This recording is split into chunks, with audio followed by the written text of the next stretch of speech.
Malaysia kini resmi mengoperasikan drone tempur canggih Bayraktar TB2 buatan Turki.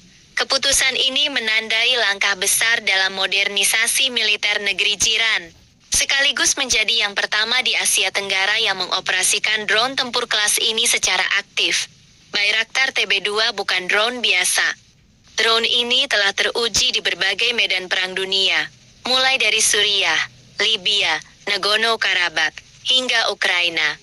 Keberhasilannya dalam menghancurkan tank, sistem pertahanan udara, dan konvoi militer membuat Bayraktar TB2 menjadi salah satu alutsista taktis paling dicari saat ini.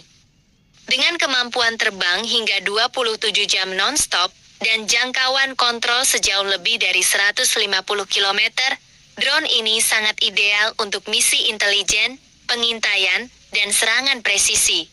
Ditambah lagi, Bayraktar TB2 mampu membawa bom pintar MAM-L dan MAM-C, menjadikannya senjata strategis yang mematikan namun tetap hemat biaya. Langkah Malaysia ini bertujuan meningkatkan kapabilitas pengawasan, terutama di wilayah sengketa Laut Cina Selatan. Drone ini memungkinkan Malaysia memantau pergerakan kapal asing dan aktivitas mencurigakan tanpa harus mengerahkan jet tempur atau patroli berkepanjangan.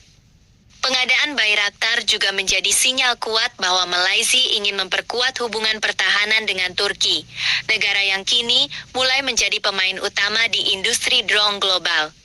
Selain itu, kerjasama ini membuka peluang bagi transfer teknologi dan kerjasama lebih lanjut dalam bidang alutsista.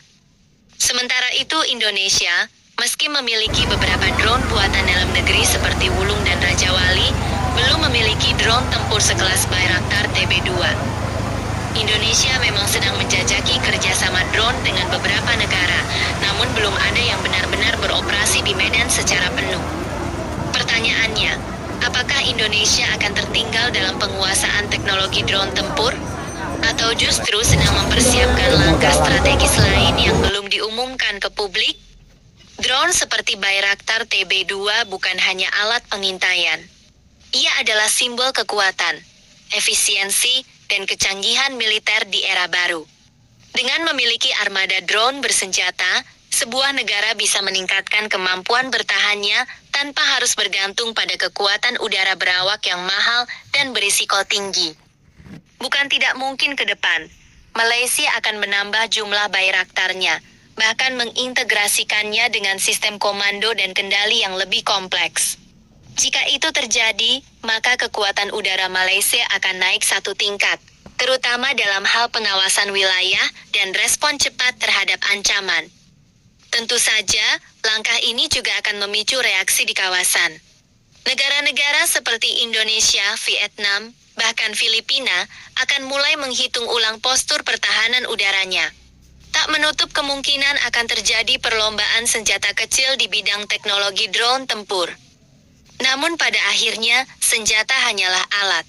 Yang terpenting adalah strategi, pelatihan personel, dan kesiapan nasional dalam mengantisipasi ancaman modern.